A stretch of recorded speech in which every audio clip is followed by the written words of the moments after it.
দেখা শুনে করবা বিয়া ছোট খাট কালো মাইয়া তার উপরে ছেলেরা তো নজর দিবে না কালো বউ থাকলে ঘরে চিন্তা থাকবে না কালো বউ থাকলে ঘরে চিন্তা থাকবে না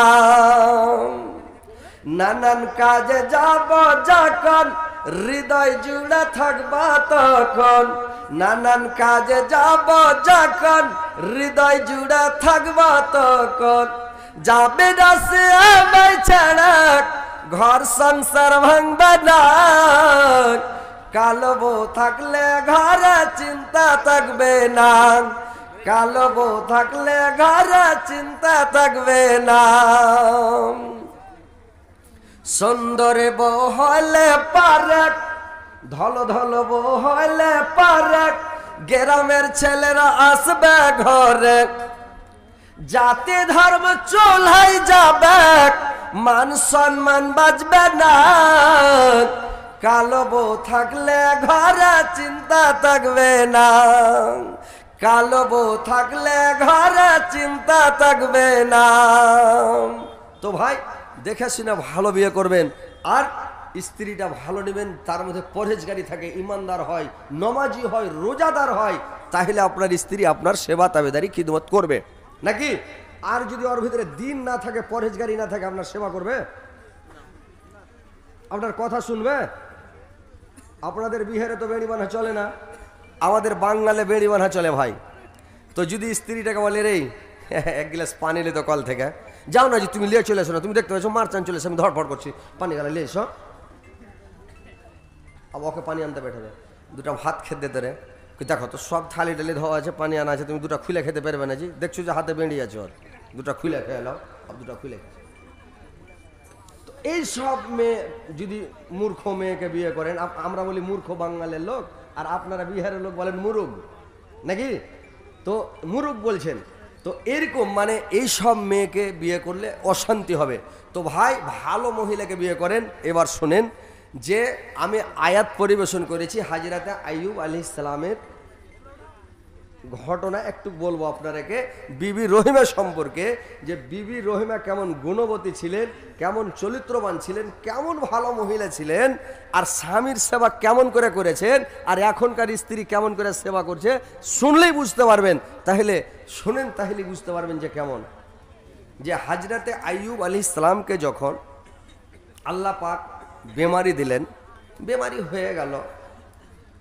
কোনো মানে শরীরের মধ্যে এমন কোনো জায়গা বাকি নেই যে জায়গাখানে আর ঘা নাই ক্ষত নাই মানে একদম ক্ষত বিক্ষত মানে ঘায়ে ঘা সারা শরীরে বেমারিতে বেমারি পোকায় পোকা আর কাটে খায় কত কষ্ট গ্রামের লোক সহ্য করতে না পেরে তাকে মানে এক জায়গাতে যেখানে আবর্জনা ফেলে ঝাঁটন ফেলে টাউনের লোক কুড়া ফেলে আসে ওই জায়গায় ফেলে রেখে দিলেন কোনো লোক তার কাছে যায় না তার সব শেষ হয়ে গেল হযরত আইয়ুব আলাইহিস সালামের সমস্ত স্ত্রীরা ছেড়ে ছেড়ে চলে গেল আইয়ুব আলাইহিস সালামের কাছে কেউ থাকলো না সবাই ছেড়ে চলে গেল কোন মানে বংশের লোক কাছে যায় না গ্রামের লোক কাছে যায় না পাড়া প্রতিবেশীর লোক কাছে যায় না তার স্ত্রীরা তার বিবিরা তাকে ছেড়ে চলে গেল কিন্তু তার বড় স্ত্রী একমাত্র বিবি রহিমা কিন্তু এই আইয়ুব আলাইহিস সালামকে ছেড়ে যায় না তার স্বামীর কাছে থাকে আর স্বামীর কাছে স্বামীর সেবা তাবেদারি করে খিদমত করে দুনিয়ার লোককে গন্ধ লাগে তারা দুর্গন্ধ অনুভব করে কিন্তু বিবি রহিমা কোনো গন্ধ পায় না আর গন্ধকে গন্ধ মনে করে না স্বামীর সেবা করে যায় স্বামীর খিদমত করে যায় এবার একদিন হযরত আইয়ুব আলাইহিস সালাম তার বিবিকে ডাক দিয়া বলল রে বিবি সবাই তোমাকে ছেড়ে চলে গেল রে যদি তোমার মনে হয় তুমিও আমাকে ছেড়ে চলে যেতে পারো ওর মনটা বুঝা দেখছে কেমন স্ত্রী দেখে বিবি রহিমা বলল স্বামী গো আমি হচ্ছি আপনার স্ত্রী, আপনার অর্ধাঙ্গিনী, আমি হচ্ছি আপনার বিবি, আমি আপনাকে ছাড়া কোথাও যাব না। স্ত্রী জাতিকে আল্লাহ পাক আমাদেরকে তৈরি করেছেন পুরুষ জাতির সেবা করার জন্য, খিদমত করার জন্য, দাবিদারি করার জন্য। আল্লাহ আমাদের আপনার সঙ্গে জোড়া মিলিয়েছে। দুঃখের সাথীও আমি, সুখের সাথীও আমি। যখন আপনি ভালো ছিলেন, সুস্থ ছিলেন, আপনার সুখের বন্ধু ছিলাম আমি। আজকে আপনি অসুস্থ হয়ে গেছেন, আপনাকে ছেড়ে আমি কেমন করে যাব বলেন তো? আপনাকে ছেড়ে আমি যাব না, আপনার সাথে আমি থাকব।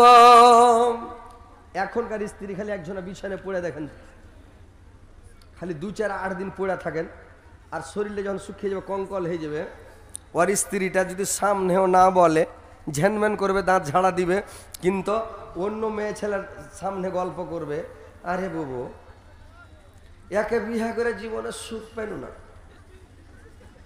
একে বিহা করে শান্তি পেল না। আরে 2-4-8 দিন বিছানে পড়েছে, তার আগে তো মাফিনা বলছিল নাকি? কিন্তু এখন নরম হয়ে গেছে, আল্লাহ ব্যারাম দিয়েছে, 10টা দিন বিছানে পড়েছে, তো বলছে একে বিহা করে সুখ শান্তি পেল না, জাত মেরে দিবে, দরকার হলে উড়ে যাবে, বাপের বাড়ি চলে যাবে, তোমাকে তোমার বাড়িতে থেকে লাভ হবে না। ডাক্তার যদি বলে এখানে ভালো হবে না, একে সুগার হয়ে গেছে, ডায়াবেটিস, এই বলছে তোর গোষ্ঠীকে বেশি উড়ে আলো। এখনকার স্ত্রী পালিয়ে যাবে কিনা ভাই? উড়ে যাবে। কিন্তু দেখেন বিবি রহিমা কত গুণবতী, কত জ্ঞানের মেয়ে, স্বামীকে ছেড়ে এক পা হিলল না, স্বামীর সেবা করার জন্য থেকে গেল। এবারে তার সেবা করতে লাগলো। গ্রামের লোকেরা এসে, এলাকার লোকেরা এসে মানে তাকে ধমক দেয়, খেগড় মারে। বিবি রহিমাকে বলে, রহিমা তোমার স্বামীকে নিয়ে তুমি এলাকা ছেড়ে দাও, গ্রাম ছেড়ে দাও, অন্য কোনো জায়গা চলে যাও, আমরা তার দুর্গন্ধ থাকতে পারি না। যদি তুমি গ্রাম ছেড়ে না যাও, তোমার চোখের সামনে তোমার স্বামীর পিছনে কুকুর হুলিয়ে দিব, তোমার স্বামীকে কুকুরের খোরাক বানিয়ে খিলাব, না তো তোমার স্বামীকে নিয়ে তুমি চলে যাও। বিবি রহিমাকে বললাম, এবার আইয়ুব আলাইহিস সালামকে বলছে তুমি চলে যাও গ্রাম ছেড়ে তোমার স্ত্রীকে সঙ্গে নিয়ে, আর না তো তোমার চোখের সামনে তোমার চোখের সামনে তোমার বিবিকে, বিবি রহিমাকে আমরা অপমান করবো, বেজ্জতি করব। আইয়ুব আলাইহিস সালাম বললেন, রহিমা যদি আমার চোখের সামনে তোমাকে অপমান করে, বেজ্জত করে, আমি সহ্য করতে পারবো না, আমার সহ্য হবে না রহিমা, চলো আমরা গ্রাম ছেড়ে চলে যাই। এবার রহিমা কি করলো, স্বামীকে পুটলি বেড়া ঘাড়া করে নিল, আর নিয়ে গ্রাম ছেড়ে চলে গেল। যে গ্রামে যায় গ্রামের লোকের আশ্রয় দেয় না, এই গ্রামে যায় ওই গ্রামে যায়, কোন গ্রামের লোক তাকে আশ্রয় দেয় না, কোন গ্রামে ঢুকতে দেয় না। এমন হয়ে গেল, সুবহানাল্লাহ, কোথায় যাবেন? বনের মধ্যে, জঙ্গলের মধ্যে এক জায়গায় একটা কোঠরি তৈরি করলো, ঝুপড়ি তৈরি করলো, আর সেখানে স্বামীকে রেখে দিল আইয়ুব আলাইহিস সালামকে। আর স্বামীকে রেখে দিয়ে বিবি রহিমা গ্রামে গঞ্জে কাজ কাম করে, আর কিছু খাবার নিয়ে আসে, আনাজ নিয়ে আসে, আর স্বামীকে খিলায় এভাবে থাকতে লাগলো। দেখেন ভাইরে আমার, স্বামীকে ছাড়া কোনো সময় যায় না, কোনো সময় হটে না, স্বামীকে এত ভালোবাসে। স্বামী এত মানে এত দুর্গন্ধ, সারা শরীরে পুজ আর রক্ত, সব সময় মানে ঘায়ে ঘা হয়ে আছে, কিন্তু ঘিনপিত করে না, গরম পানি করে আর পুজগুলোকে চিপে চিপে বের করে দেয়, আর স্বামীকে গরম পানি দিয়ে ধুয়ে দেয়, খানাগুলো স্বামীকে খিলিয়ে দেয়। তারপরে তখন বিবি রহিমা খানা পিছনে খায়, পরে খানা খায়। তো কত ভালো স্ত্রী! মায়েরা, বোনেরা আমার, দেখেন স্বামীর সেবা কেমন করে করতে হয়, স্বামীকে কেমন ভালোবাসতে হয়। দেখেন যে বিবি রহিমা স্বামীর সেবা কেমন করে করলেন, যে তাকে কোনো সময় ছেড়ে যায় না, কোনো সময় ছেড়ে রাখে না, সব সময় পাশে করে নিয়ে থাকে। একদিন বিবি রহিমা গ্রামের দিকে গেছেন, একটা তাফসীরের মধ্যে পাওয়া যায়, তাফসীর ইবনে কাসিরের মধ্যে পাওয়া যায়, একটা লোক এসে দুইটা লোক ওর কাছে আসতে কর সাহাবী। আবার বলা যে লোক দুটা আমার প্রিয় বন্ধু, কোন লোক পৃথিবীর কোন মানুষ ওর কাছে আসতো না, কিন্তু ওর বন্ধু দুইটা ওর কাছে মাঝে মধ্যে দেখা করতে আসতাম। একদিন এসে তার সামনে গল্প করছে, লোক দুটা বলা বলি করছে। কি বলা বলি করছে? যে আইয়ুব আলাইহিস সালাম জীবনে এত পাপ করেছে, এত অন্যায় করেছে, ইয়ার পাপ মনে হয় জীবনে ক্ষমা হবে না। আর একজন বলছে এই পাপটা হদের বাহির করেছে, সীমার বাহির করেছে, একে ক্ষমা করা হবে না, আল্লাহ ক্ষমা করবে না। কথাটা শুনে তার মনে দুঃখ হয়ে গেল। হযরত আইয়ুব আলাইহিস সালাম আল্লাহর দরবারে দোয়া করতে লাগলেন। আর একটা তাফসীরের মধ্যে পাওয়া যায় যে যখন হযরত আইয়ুব আলাইহিস সালামের সারা শরীরকে খেয়ে খেয়ে সারা শরীরকে ঝান্ডা করে দিয়েছিল, যখন খেতে খেতে তার জিভাটাতে কামড় দিল পোকাগুলো, হযরত আইয়ুব আলাইহিস সালাম আল্লাহকে ডাক দিয়ে বললেন, আল্লাহ এত অসুখ দিয়েছ, এত বড় বেমারি আমাকে দিয়েছ, অথচ আমি কোনো দুঃখ করি নাই। আরে এতদিন থেকে আমি 18 বছর থেকে কষ্ট ভোগ করছি, তবে আমার কোনো দুঃখ নাই আল্লাহ। কিন্তু পোকাতে যদি আমার জিভাটা খেয়ে নেয় আল্লাহ, তো আমি কেমন করে তোমাকে ডাকবো, আর তোমার তাসবিহ জিকির কেমন করে করবো আল্লাহ বলেন তো। আল্লাহ তখন আল্লাহর দরবারে দোয়া করতে লাগলো। ওয়া আইয়ুবা ইয নাদা রাব্বাহু আন্নী মাসসানিয়া যুররু ওয়া আনতা আরহামুর রাহিমিন।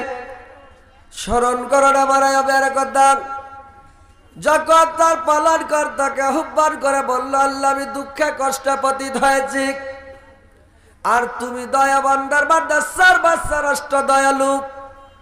আল্লাহ বললেন আমি তার আইয়ুবের কথা আমি দোয়া কবুল করে নিলাম। আইয়ুব আলাইহিস সালামকে বললেন, উরকুজ বিরিজলিকা হাজা মুগদাসালুম বারিদ ওয়া সারাব।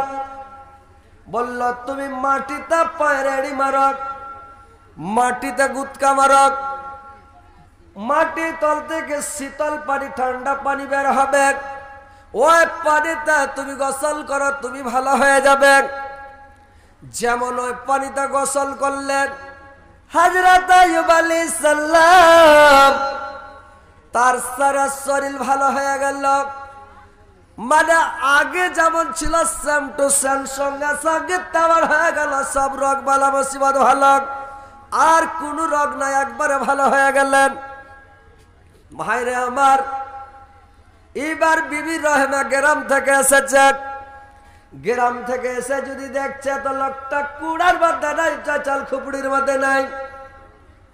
এবার ছাকবাক জাকবাক করে দড়িয়ে বেড়াচ্ছে, ঢুড়ে বেড়াচ্ছে, কোথায় গেল আমার স্বামী? কি হলো? আল্লাহ কে নিয়ে গেল? কোন বাঘা খেয়ে নিল নাকি? আল্লাহ কি হয়ে গেল?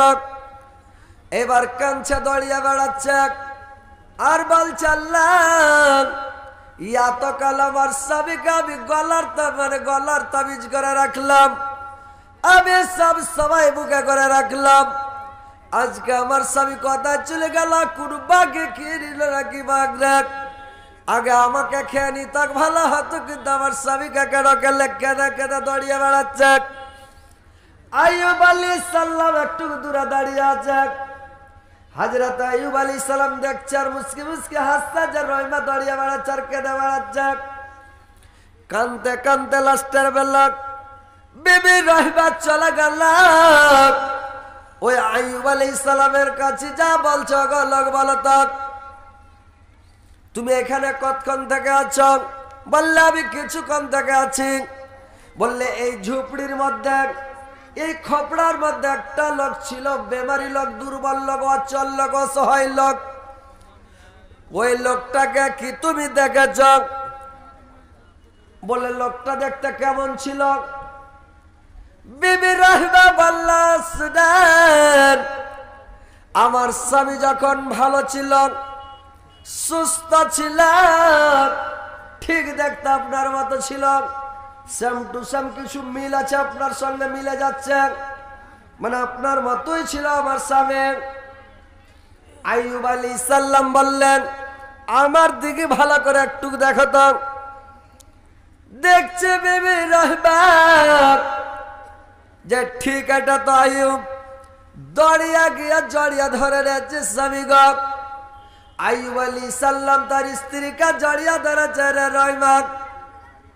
রহিমা কাঁদতে কাঁদতে বলল, স্বামী তুমি কেমন করে এরকম হয়ে গেলে, কি ব্যাপার, কেমন করে ভালো হলে স্বামী গো? বললেন, এরে রহিমা, আল্লাহ পাক আমাকে ভালো করে দিয়েছেন, আমি আল্লাহর কাছে দোয়া করেছিলাম, আল্লাহ আমাকে ভালো করেছেন, আল্লাহর দয়াতে আমি ভালো হয়ে গেছি। কোনো বিপদে যদি ভাই পড়েন, কোনো মুসিবতে যদি পড়েন, দোয়া করবেন, বুঝতে পারছেন? আল্লাহ দোয়া কবুল করার লেগে বসে আছে নাকি? আমরা হলাম বান্দা, আমরা করব পাপ আর আল্লাহ করবে মাপ। আমাদের স্বভাব হলো, কাজ হলো পাপ করা। কুল্লবানি আদামা খাত্তাউনা, আমাদের স্বভাব, বৈশিষ্ট্য, চরিত্র হলো পাপ করা। আমরা পাপ থেকে বাঁচতে পারবো না, বুঝতে পারলেন? আমাদের স্বভাব হলো পাপ করা, আর আল্লাহর কাজ হলো মাপ করা। আল্লাহ মাপ করার জন্য ভাই বসে আছে, তো মাপ করবে, তো দোয়া করবেন, তো যদি দোয়া করেন আল্লাহ ক্ষমা করবে।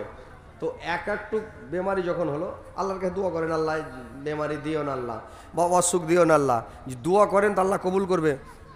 আর দোয়া না করছেন, পড়ে আছেন, ডাক্তার দেখেছেন, কই যাবো ভালো লাগছে, হোক না ভালো, হরম মেদ নাই এর মুখের মাই ঠাই, তো মনে হয় আমি বাঁচব না। তখন ওর স্ত্রীটা পাঞ্জরে মুখ লাড়ছে, গাল লাড়ছে, হাত লাড়ছে, ঠোঁট লাড়ছে, আর কইছে, হাজি তুমি যদি মরে যাও আমি কি করে খাবো জি মুখের বাপ। ওই একজনের বেটা মরে যায়, তো বেটার লেগে কাঞ্চা, হারে বেটা তুই যদি মরে যাস আমি কি করে খাবো? তো মাকে তুই ক্ষীর রেনে খাইস। ওর মা কইছে খাবা, তো বুঝতে পারেনি, তখন ছাকবা করে দেখছে, ওনাকে আফসুস করে কাঞ্চা, হারে বেটা তুই মরে গেলে আমি কি করে খাবো?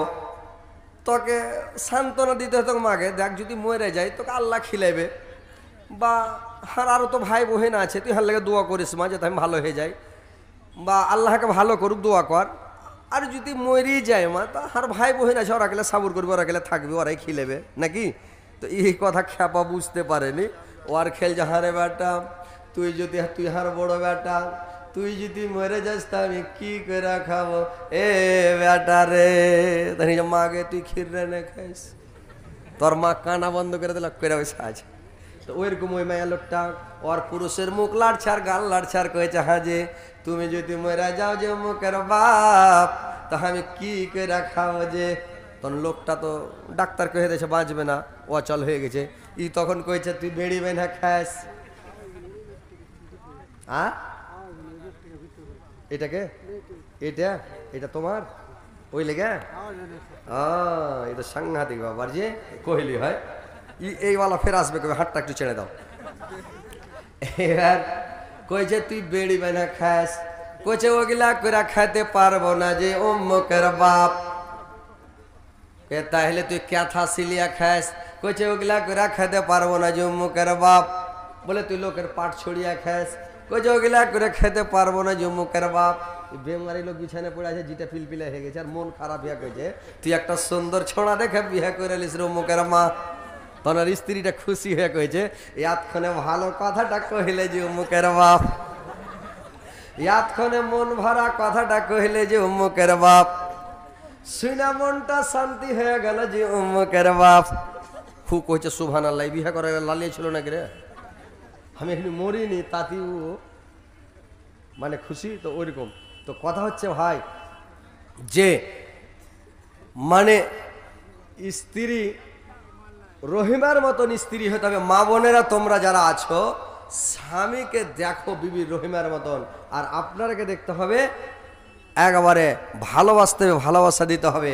এবার দেখেন ভাই মায়েরা আমার, স্বামীকে কেমন ভালোবাসতে হবে, কেমন করে স্বামীর সেবা করতে হবে, তাবেদারি করতে হবে। একদিন আল্লাহর নবীর বিবি, আল্লাহর নবী জানাবে মুহাম্মদ রাসূলুল্লাহ সাল্লাল্লাহু আলাইহি সাল্লাম তার স্ত্রীদেরকে কত ভালোবাসতেন ভাই, আর তার স্ত্রীরা আল্লাহর নবীকে কত ভালোবাসতেন। আল্লাহর নবী যখন দেখতেন তার বিবিরা, আল্লাহর নবীর স্ত্রীরা যখন ভাত রান্না করতে লাগতেন, আল্লাহর নবী যা করতেন কি জাল ঠেলতে লাগতেন। আল্লাহর নবীর বিবিরা যখন জাল ঠেলতেন, আমার হুজুর যা করতেন কি তরকারি কাটতে লাগতেন। দেখতেন কোন স্ত্রী কোনদিন আল্লাহর নবীর বিবিরা তরকারি কাটছেন, আল্লাহর নবী তখন লকড়ি এনে দিতেন। দেখছে কোন স্ত্রী লকড়ি এনে দিলেন, কোনদিন আল্লাহর নবী পানি এনে দিয়ে দিতেন। মানে স্ত্রীরাকে হেল্প করতেন, স্ত্রীরাকে ভালোবাসতেন, আর স্ত্রীরাকে ভালোবাসা দেখাতেন, ভালোবাসা দিতেন। আর স্ত্রীকে কত ভালোবাসতেন, স্ত্রীর সঙ্গে মজা করেন, ঠাট্টা করেন, ঘুরেন ফিরেন বেড়ান, স্ত্রীকে ভালোবাসেন। আল্লাহর নবীর বিবি ছিল খাদিজা, সুবহানাল্লাহ। যখন খাদিজা মরে গেল, খাদিজা থাকাকালীন আল্লাহর নবী একটাও বিয়ে করেনি, খালি খাদিজাকে বিয়ে করেছিলেন। খাদিজা মারার পরে আরো 10 জন স্ত্রীকে বিয়ে করেছিলেন। আল্লাহর নবীর মোট 11টা স্ত্রী ছিল।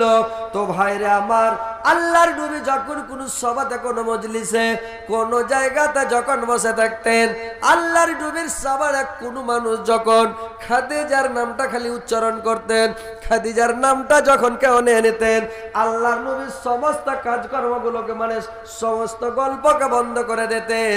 আর সমস্ত গল্পকে বন্ধ করে দিয়ে আল্লাহর নবী সব গল্প বন্ধ করে দিয়ে খাদিজার গুণ বর্ণনা করতে লাগলেন, খাদিজার গল্প করতে লাগতেন রে ভাই। এ মায়েরা বোনেরা ভালো করে শোনেন, খাদিজার গল্প করতে লাগতেন, খাদিজার গুণ বর্ণনা করতে লাগতেন। আমার খাদিজা এমন, খাদিজা আমার, খাদিজা এরকম ছিল, এরকম ছিল, এরকম আমার খাদিজা। আল্লাহর নবী খাদিজার গুণ বর্ণনা করতে লাগতেন। একদিন দেখতে দেখতে আল্লাহর নবীর বিবি আয়েশা রেগে গেলেন। আল্লাহর নবীকে বললেন, স্বামী গো, আপনার সামনে এত সুন্দরী যুবতী স্ত্রী আছে, আর আপনি একটা যুবতী স্ত্রীর গুণ বর্ণনা না করে, আপনার বয়স যখন ছিল 25 বছর, খাদিজার বয়স ছিল 40 বছর, আপনি একটা বুড়ি জাইফি বুড়িকে আপনি বিয়ে করেছিলেন। আর জাইফি বুড়িকে বিয়ে করে আপনি জাইফি বুড়িটাকে বিয়ে করেছিলেন, আর সব সময় খালি জাইফি বুড়ির গুণ বর্ণনা করছেন, খালি খাদিজার নাম নিচ্ছেন, খাদিজার গুণ বর্ণনা করছেন। এইবার আল্লাহর নবী আয়েশার উপরে রেগে গেলেন, বললেন, আয়েশা, আবার খাদিজা ছিল আবার দুঃখের সাথীরা খাদিজা, আমার খাদিজা ছিল আমার দুঃখের সাথী, আমার সুখের বন্ধু, দুঃখের বন্ধু। আমার খাদিজা যেদিন আমার মক্কা নগরীতে কোনো আশ্রয়দাতা ছিল না, সারা সৌদিয়ার মাটিতে আমার আশ্রয়দাতা কেউ ছিল না, সেই দিন একমাত্র আমার আশ্রয়দাতা ছিল আমার খাদিজা। আমার খাদিজা আমাকে ভালোবাসত, আমার খাদিজা হেফাজত করতাম। আমার খাদিজার ভাইয়া কোনো গ্রামের লোক, কোন এলাকার লোক আমার উপরে হাত উঠাতে পারে নাই, কোন লোক সাহস পায় না খাদিজার ভয়ে যে আমার উপরে অন্যায় অত্যাচার করবে, জুলুম করবে। আমার খাদিজা এত ভালো ছিল রে সাহেব, আল্লাহ পাক আমাকে খাদিজা বোধে 10 জন স্ত্রী আল্লাহ পাক আমাকে দান করেছেন, কিন্তু আমার খাদিজার মতো স্ত্রী এখন পর্যন্ত আল্লাহ পাক আমাকে একটাও দেয়নি, খাদিজার মতো একটাও নাই। তার মনে রেখে আয়েশা, আল্লাহ পাক আমাকে এত সুন্দর খাদিজাকে দান করেছিলেন। আমি যখন দিনের দাওয়াত দিতে যেতাম, আমি যখন তাবলীগ করতে যেতাম, তাবলীগ করে দিনের দাওয়াত দেন, যখন আমি রাত্রিবেলা বাড়ি ফিরতাম, রাত 2টার সময়, 3টার সময়, 2:30টার সময়, রাত 12টার সময়, বাড়িতে আসার সময় আমি খালি গেটের কাছে যেতাম আর একটা ঠোকা মারতাম। মানে খাদিজা যেমন ঠোকা মারতাম সঙ্গে সঙ্গে গেটটা খুলে দিত রে ভাই। খাদিজা গেট খোলা দিত। আরে আয়েশান, আমি যেমন ঘরের মধ্যে প্রবেশ করতাম চট করে খাদিজা হড়স করে গেট লাগিয়ে খিল ঠুকা দিত, হুড়কা লাগিয়ে দিত, দরজাকে বন্ধ করে দিত রে আয়েশান। সিরেপ একদিন নয়, 2 দিন নয়, 1 মাস নয়, 2 মাস নয়, 1 বছর নয়, 2 বছর নয়, খাদিজা যতদিন বেঁচে ছিল সব দিন আমার খাদিজা এরকম করত। আমার খাদিজা আমাকে সব সময় আমাকে এইভাবে করতো, গেটটা খুলে দিত।